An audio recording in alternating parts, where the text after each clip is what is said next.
Oke, saya manggilnya berarti Pak Nose ya. Panggilannya Ya, Pak siapa? Oke, Pak Nose. Apa nih yang bisa kita diskusikan? Mungkin soal CV dulu, Pak. Bisa ada pertanyaan apa nih, Pak, yang ingin Bapak tanyakan? ya gini Pak, saya merasa CV saya itu sudah benar. Maksud sudah benar itu merasa sudah detail dan jelas jelas ya. Tapi kenapa ya saya masih susah mencari ngapri lowong, kadang ditolak, kadang kadang ditolak CV saya. Padahal saya sudah pengalaman udah cukup lama ya, udah 6 tahun saya pengalaman kerja gitu. Baik. Jadi makanya saya minta tolong di review apa ada yang salah di CV saya gitu. Oke. Pak, saya mau nanya beberapa pertanyaan. Yang pertama, CV Bapak yang dikirimkan ke saya itu sudah pernah bawa Bapak sampai ke tahap apa? CV itu udah pernah sampai interview HR atau user nggak, Pak? CV yang saya kirim ke Bapak tuh saya baru update Pak. Maksudnya saya setiap minggu ada CV gitu. Setiap minggu? Iya, biasa kalau setiap minggu saya pengen update CV kan kadang itu. Dibandingkan dengan yang terakhir kemarin deh, bukan yang sekarang. Berarti yang minggu lalu. Itu udah pernah sampai mana tahapnya? Udah pernah lolos sampai tahap mana? Sudah tes sudah pernah dipanggil tes sekali waktu setelah Lebaran. Saya jujur saya sekarang masih kerja ya, kerja di proyek. Dulu saya lupa CV saya dulu itu yang mana, sebenarnya lupa, makanya dulu enak banget sih. Udah lupa ya gitu. Tapi paling enggak yang paling terupdate adalah Pak, CV Bapak hari ini sama yang minggu lalu beda jauh nggak, Pak? Mungkin yang minggu lalu itu saya tidak terlalu detail. Masih tidak terlalu detail itu saya berpikir kalau CV saya itu cuman yang dimasukin cuma ada surat pengalaman kerja. Padahal saya tanya teman-teman, katanya masukin aja semuanya walaupun nggak ada surat pengalamannya gitu. Perkelaringnya gitu. Oke. Saya jelaskan dulu. Oke, selanjutnya Pak, Bapak biasanya ngelamar kerja itu rata-rata per hari berapa lamaran, Pak? Untuk saat ini saya online ya. Saya online bisa ratusan perusahaan, tapi sehari itu bisa minimal 30-50 saya. Puluhan ya, yang tinggal klik itu ya. Oke. Iya. Dari yang Bapak lakukan itu biasanya pakai platform apa aja, Pak? Lewat email ada nggak? Email juga ada nggak? Bapak aktif di email juga? Ada, saya lewat email juga ada. Boleh sebutin instansinya nggak? Boleh. Iya, saya ada melamar di LinkedIn sama Jobstreet. Saya bingungnya di Jobstreet ini nih, nggak pernah dipanggil saya ini. Oke, nggak apa-apa. Lanjut lagi. Terus Bapak ngelamarnya itu ada kayak gini nggak? Saya ngelamar cuma pagi sampai sore aja, malam nggak gitu. Hari libur nggak? Kayak gini nih, libur gini, ngelamar nggak? Saat saya santai, Pak. Misalnya gue lagi istirahat kerja. Soalnya lagi kerja ya. Soalnya lagi kerja ya. Saya kalau lagi malam mau apa kan saya update juga gitu. Oke. Ini saya mulai jelaskan ya, Pak ya. CV itu harus benar dua, Pak. Satu, benar cara membuatnya. Dua, benar cara memakainya. Oke. Benar cara membuatnya itu apa? Bapak pertama dalam menentukan ini mau ATS friendly atau yang desain gitu kan, yang kreatif ya kan. Yang kedua, namanya cara membuat, intinya adalah isinya. Isinya itu isi yang penting-penting udah dimasukkan belum gitu. Ya kan? Terus nulisnya gimana gitu. Tadi ada yang disinggung Bapak terkait pengalaman kerja. Benar, orang yang sudah bekerja, bagian di CV yang harus ditonjolkan itu adalah breakdown itu. Pengalaman kerja dia breakdown. Kalau bisa prestasi dia di jabatan itu juga ditulis. Gitu. Tapi pengalaman kerja saya ada yang nggak ada paklarinya. Masukin aja, Pak. Jawaban saya sama seperti pengalaman Bapak. Karena nanti kalau nggak ada paklarinya, Bapak bisa gunakan kontak referensi gitu ya. Gitu. Misalkan nggak ada suratnya, tapi orang yang masih kerja di sana yang Bapak kenal, entah mantan atasan, mantan teman satu jabatan sejawat gitu ya, atau HR-nya Bapak, rekruternya Bapak masih di sana gitu ya. nanti bisa menggunakan kontak beliau-beliaunya asal sudah izin dulu gitu ya, untuk dijadikan referensi. Barangkali perusahaan yang dituju membutuhkan kepastian bahwa memang benar Bapak bekerja di sana gitu kan. Gitu. Jadi itu nggak masalah gitu. Tapi sebagai orang yang sudah bekerja gitu, akan sangat baik kalau di porsi CV-nya itu lebih banyak menceritakan terkait pengalaman kerjanya. Tidak hanya nulis nama perusahaan, periodenya kapan, jabatannya apa, tapi di sana ada tugas tanggung jawab yang Bapak handle, ya kan? Nulis tugas tanggung jawab juga nggak cuma sekedar nulis apa coba Pak, jangan sekedar definisi secara umum gitu. Tapi di sana kan pasti ada job desk real yang Bapak pegang gitu ya, gitu. Misalkan Bapak sebagai seorang sales kacamata, jangan hanya menulis menjual kacamata ke calon pembeli gitu. Ya nggak gitu, ya kan? Kita mungkin bisa menjabarkan menjual produk kacamata secara online dan offline melalui platform ini untuk area Jakarta dan sekitarnya, misal gitu. Jelas cakupannya, ya kan? Mencapai target penjualan minimum sekian kacamata dengan nilai sekian juta rupiah gitu-gitu. Membuat laporan penjualan harian yang dilaporkan langsung ke supervisor sales gitu. Gitu-gitu. Jadi bukan definisi umum yang di breakdown di tugas dan tanggung jawab. Selain itu di dalamnya juga ada prestasinya Bapak. Prestasi itu kalau memang ada lomba gitu ya, atau ada menang ini terbaik gitu, itu bagus. Tapi kalau nggak ada gitu, masing-masing jabatan kan ada KPI-nya, ada tugas dan tanggung jawabnya gitu ya. Nah, di situ pencapaian tertingginya Bapak apa gitu. Balik lagi kalau misalkan sales tadi mampu menjual sekian unit motor senilai sekian juta gitu misalkan, ya kan? Gitu. Atau mampu menghasilkan mampu ekspansi cabang baru misalkan 20 cabang baru selama 2 bulan misal gitu. Jangan takut memunculkan angka, atau mampu menjual produk ini senilai sekian rupiah. Pokoknya apapun yang bisa diangkakan silahkan diangkakan gitu ya Pak ya gitu.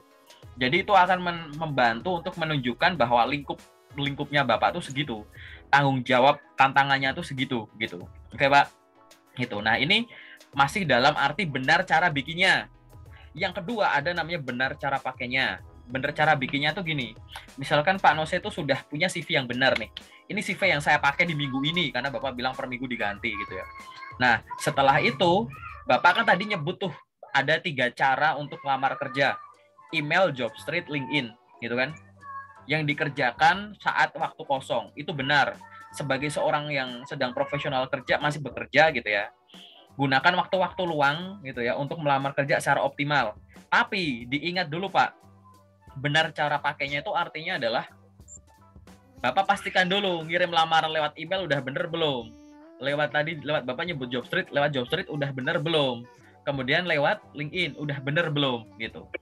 Pertanyaan selanjutnya, gimana kok misalkan saya udah ngirim di banyak tempat tapi gitu kan kok belum ada panggilan kayak gitu, khususnya tadi Bapak sebut di job street gitu.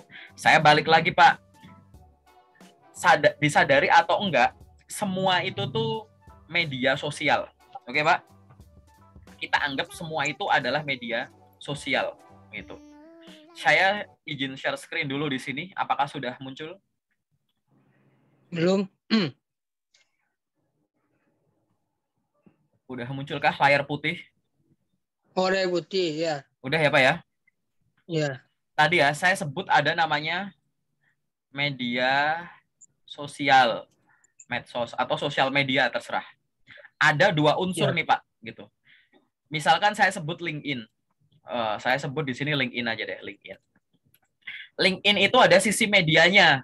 Media cari info. Media ngasih info gitu ya. Media dapetin info tuh ya bisa loker, bisa info-info yang lain gitu. Media untuk apa? Melamar kerja kan bisa tuh lewat LinkedIn langsung diklik ya Pak ya. Gitu kan? Ya. Media itu juga media. Terus apalagi yang bisa kita lihat di sini? Pokoknya ini semua media-media ini bisa. Khususnya tadi ya, mencari info loker dan mengirimkan loker gitu aja medianya. Tapi kita ingat harus ada unsur sosialnya, Pak. Di sini sosial tuh ya bersosialisasi apa? Ya tadi, Bapak follow orang, follow perusahaan, connect ke orang, ya kan? menyapa orang, ngucapin selamat ulang tahun, selamat ini, terus ada yang bikin komentar, Bapak ikut bikin postingan terus Bapak mengomentari gitu. Zaman sekarang itu mencari pekerjaan tuh harus imbang antara fungsi media dan fungsi sosialnya gitu. Kenapa? Karena orang hebat udah banyak Pak zaman sekarang, ya nggak sih Pak gitu. Sekarang nyari info biar jadi jago apa itu banyak gitu. Nonton YouTube, baca artikel ini itu gitu. Sehingga hebat saja tidak cukup. Sehingga berpengalaman banyak saja tidak cukup gitu. Kita harus bersosialisasi. Takutnya apa? Takutnya ya banyak orang yang butuh orang dengan kualifikasi seperti Bapak. Tapi orang-orang ini atau perusahaan ini belum tahu ada orang kayak Bapak gitu. Ya kan? Gitu. Belum tahu tuh mungkin ya memang belum tahu atau tahu hanya sekedar tahu dari CV yang diterima gitu kan. Belum dari sisi personal gitu. Sehingga saya menyarankan bahwa sambil Bapak melamar kerja dengan baik dan benar dengan CV yang benar gitu ya. Bapak juga branding gitu. Ya, mulai mengaktifkan LinkedIn tidak hanya untuk misalkan mencari kerja, tapi Bapak mulai memberanikan diri sharing info ilmu-ilmunya Bapak. Di saat free aja, seminggu sekali, nanti naikin seminggu 2 kali gitu-gitu nggak masalah gitu. Yang penting Bapak branding. Selain itu connect ke HRD Pak. Misalkan gini, Bapak misalkan ada di kota Bandung. Nah, Bapak tiap ada waktu kosong, perbanyak teman Pak, connect aja, cari ada di menu atas tuh cari HRD gitu kan. Terus kan muncul tuh pilih bagian orang, itu orang yang dengan judul HRD kan. Tinggal connect atau follow aja. Nanti lama-lama koneksi Bapak yang dari HRD banyak. Dan kita harus berani untuk gitu ya, berkenalan duluan. Dengan menyampaikan maksud adalah berterima kasih sudah mau berkoneksi, mohon informasi di mana saya dapat memperoleh informasi update tentang lowongan pekerjaan yang sedang tersedia di perusahaan Bapak atau Ibu gitu. Dengan melakukan itu sumber loker tuh banyak karena biasanya mendapatkan pekerjaan di LinkedIn dengan kualitas bagus biasanya orangnya yang akan di-approach, orangnya yang akan disamperin gitu Pak, Bapak yang akan di DM gitu. Itu mungkin banget dan itu terjadi oleh teman-teman yang ada di grup loker WA gitu. Walaupun tidak menutup kemungkinan ngelamar iya. Ngelamar ini kan sesuatu yang udah biasa Pak. Zaman dulu sebelum ada LinkedIn juga orang ngirim lamaran kan gitu. Nah, karena kita tidak tahu pekerjaan yang Bapak inginkan itu akan datang dari cara melamar atau ditawari gitu. Sehingga saran saya dua-duanya ini dioptimalkan. Fokus lagi ke masalah yang di Jobstreet. Jobstreet kan beda sama LinkedIn ya kan. Jobstreet unsur sosialnya kan lebih sedikit lebih terbatas ya kan daripada yang di sini karena Jobstreet nggak bisa connect ke HRD gitu ya, nggak bisa kenalan atau ngobrol sama orang. Dia biasanya hanya info terkait dengan ada nggak undangan wawancara dan lain-lain lah ibaratnya semacam itu. Sehingga pastikan ulang nomor 1 profilnya Bapak di Jobstreet itu udah benar, udah keisi semua informasinya. Nggak usah nanggung-nanggung buat ngejabarin tugas dan tanggung jawabnya gitu dan prestasi dan lain-lain semuanya itu. Yang nomor 2, Jobstreet itu platform mencari kerja di mana satu loker bisa disamperin mulai dari puluhan, ratusan hingga ribuan pelamar. Yang artinya adalah ada sistem database. Saya menyarankan CV Bapak dibuat yang ATS friendly, Pak, gitu. Jadi untuk ya pekerjaan teknis yang dia tidak butuh desain-desain, apalagi Bapak mengirimkannya gitu ya ke platform-platform menggunakan platform yang dia punya sistem database gitu ya. Karena Jobstreet dan lain-lain itu mungkin sudah punya ya. Dan saya yakin punya kayak rekomendasi gitu loh. Kita kan sebagai job seeker kan suka ada ya email notifikasi kayak job rekomendasi dari Jobstreet misalkan yang rutin masuk ke email kan gitu. Nah kan sangat mungkin kalau ada ini kandidat rekomendasi gitu. Entah bentuknya email atau bentuk yang lain gitu ya. Gitu. Nah, akun kita akan susah kebaca kalau CV kita bukan sistemnya ATS friendly. Gitu. Gimana ATS friendly? Bapak silahkan browsing dulu. Itu simple, cuma nulis pakai Word gitu. Tapi apakah CV saya sudah ATS friendly? Jawaban saya sudah gitu. Nah, nanti kita di sesi detail gitu ya. Kita harus lihat lagi ATS friendly penulisannya versi Bapak sama ATS friendly yang biasanya beredar itu semacam apa gitu. Bener nggak info di dalamnya gitu. Oke, Pak.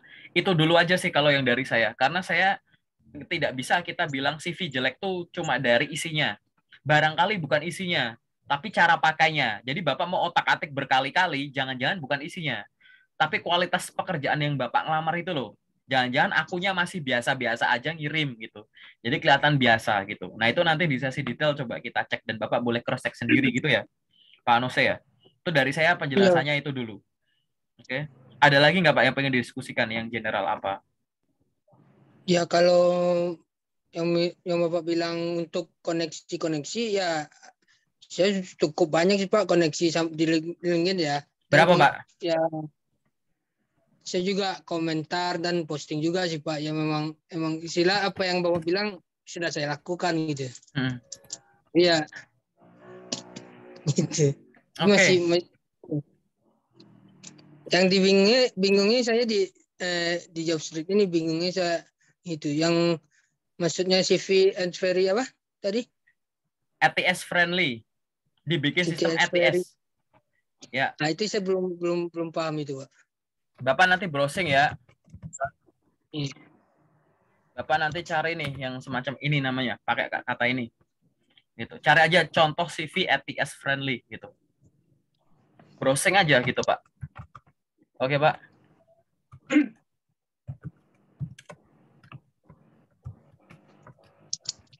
Gitu. Oke, nanti di sesi detail saya juga akan cek juga terkait dengan LinkedIn yang Bapak bilang sudah cukup banyak koneksi tapi belum banyak. Saya barusan cek sebentar saja koneksi Bapak di bawah 500 orang. Akun dengan koneksi kurang dari 500 orang itu kurang kelihatan. Jadi yang Bapak bilang buat saya masih jauh gitu. Karena saya tanpa perlu mengecek profilnya, dari cara Bapak bercerita sudah bisa ditebak salah satu halnya adalah dari sisi branding optimasinya itu, optimasi di 3 channel Bapak itu gitu. Sehingga gitu, saya mungkin nanti Bapak bisa belajar mandiri dari channel saya, lihat di playlist gitu ya. Gitu. Mungkin sejauh pertanyaannya mungkin bisa dibalik. Ini adalah cara saya sendiri yang waktu itu saya gunakan. Biasanya saya begini, kalau saya sudah meyakini sesuatu, tapi kok hasilnya belum ada, kita harus curiga. Barangkali yang kita yakini itu masih salah.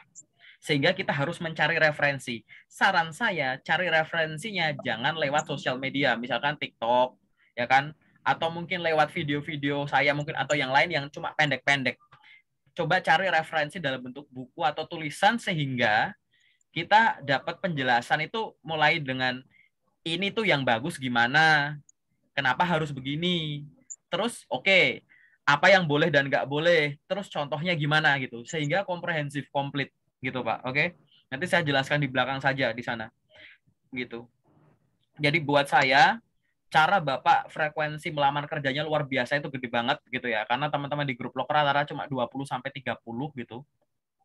Berarti cara pakainya dari sisi frekuensi udah bener, terus melamar kerjanya di waktu kosong tidak mengganggu jadwal Bapak pada saat melamar kerja, itu benar gitu. Kemudian sekarang yang mesti dicek lagi adalah emang sebenar itukah pada saat Bapak ngirim lewat Jobstreet dan lewat LinkedIn gitu. Saya tidak akan membedah Jobstreet Bapak sekarang gitu. Paling lewat LinkedIn-nya dulu, nanti tinggal diperlakukan secara setara gitu. Nanti saya di Jobstreet Bapak, di LinkedIn Bapak saya bilang, Pak ini di gini kan. Nanti dibayangkan, oh kalau di LinkedIn begini berarti Jobstreet saya harus begini, email saya harus begini gitu. Gitu ya Pak ya gitu. Karena hanya itu saja Pak gitu. Bukan sesuatu yang ini rumit gitu. Karena Bapak sudah melakukan secara reguler dan bagus gitu. Oke. Ada lagi nggak Pak yang general? Kalau nggak ada saya masuk ke yang detail saja nih di sini. Saya rasa cukup Pak. Cukup ya Pak ya. Saya masuk ke yang detail ya Pak ya.